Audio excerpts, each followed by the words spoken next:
ਅੱਗੇ ਉਹਨੂੰ ਪੈਸੇ ਮਿਲੇ ਵੀ ਕਿ ਨਹੀਂ?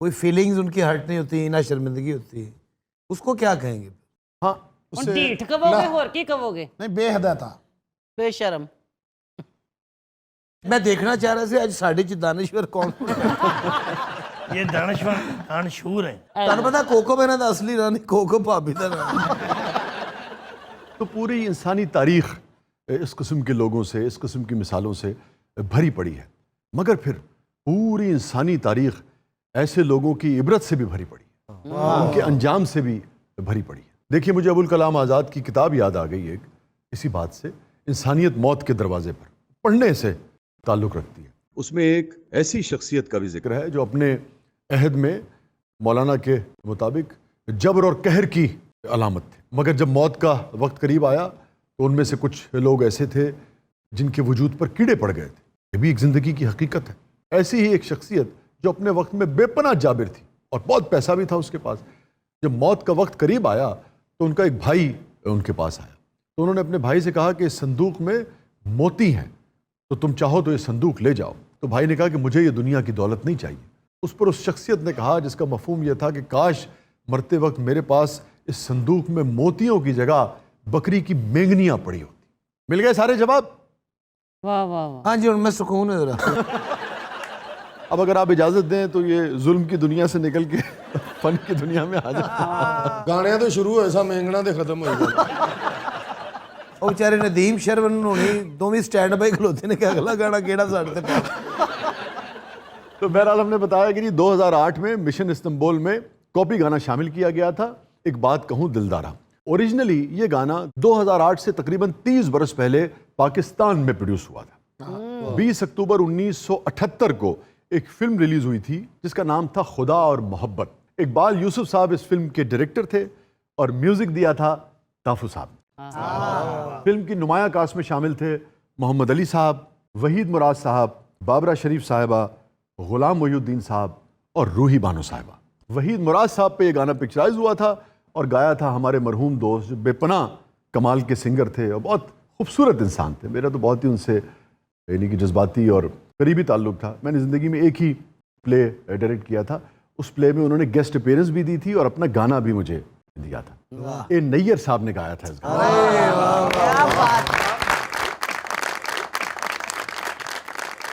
اچھا بھائی, پچھلی مرتبہ بھی وہ گفتگو کہیں سے کہیں نکل گئی تھی اور ہم نے ایک کاپی گانے کا ذکر کر دیا تھا, مگر کہاں سے وہ گانا کاپی کیا گیا تھا یہ ہم نہیں بتا سکے تھے. تو فلم تھی قیامت سے قیامت تک, اس کا ایک گانا کاپی تھا, دیگر ڈیٹیلز ہم بتا چکے تھے.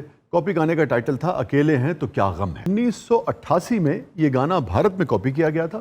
اس سے تقریباً 11 برس پہلے ایک برٹش انسٹرومنٹل راک گروپ ہے دا شیڈوز, انہوں نے اس کی دھن ترتیب دی تھی. انسٹرومنٹل تھا یہ. ਇੰਡੀਆ ਵਾਲੇ ਤੁਹਾਨੂੰ ਹੁਣ ਸ਼ਾਇਰ ਤੇ ਨਹੀਂ ਸਮਝਦੇ, ਜਸੂਸ ਸਮਝਦੇ ਨੇ. 1977 میں دا شیڈوز کا البم ریلیز ہوا تھا, اس کا نام تھا ٹیسٹی. اس البم کا نام تھا ٹیسٹی. واہ, ਹਾਲਾਂਕਿ ਟੇਸਟੀ 버ਗਰ ਹੁੰਦਾ. اس میں یہ انسٹرومنٹل بھی شامل تھا اور اس انسٹرومنٹل کا ٹائٹل انہوں نے رکھا تھا ریٹرن ٹو دا ایلمو. اس دھن کے اوپر وہ گانا بنا ہوا ہے اکیلے ہیں تو کیا غم ہے. ਐਸੀ ਹਜ਼ਾਰਾਂ ਤੋਂ ਨੇ ਕੰਪੋਜ਼ ਕੀ ਹੈ. ਇਹਨੂੰ ਤੁਸੀਂ ਉਰਦੂ ਦੀ ਧੁਨ ਦਿਓ ਨਾ, ਇਹ ਤੁਹਾਨੂੰ ਚਾਈਨੀਜ਼ ਚ ਦੇਗਾ. ਮੈਂ ਦੋ ਅਕੇਲੇ ਹਾਂ ਕੋ ਚੁੱਪ. ਕਹ ਜੀ ਲੱਕ ਕੇ 76 ਵਜੇ ਜਿਹੜੀ ਆਵਾਜ਼ ਆਉਂਦੀ ਉਹ ਵੀ ਇਹਨੇ ਕੰਪੋਜ਼ ਕੀਤੀ.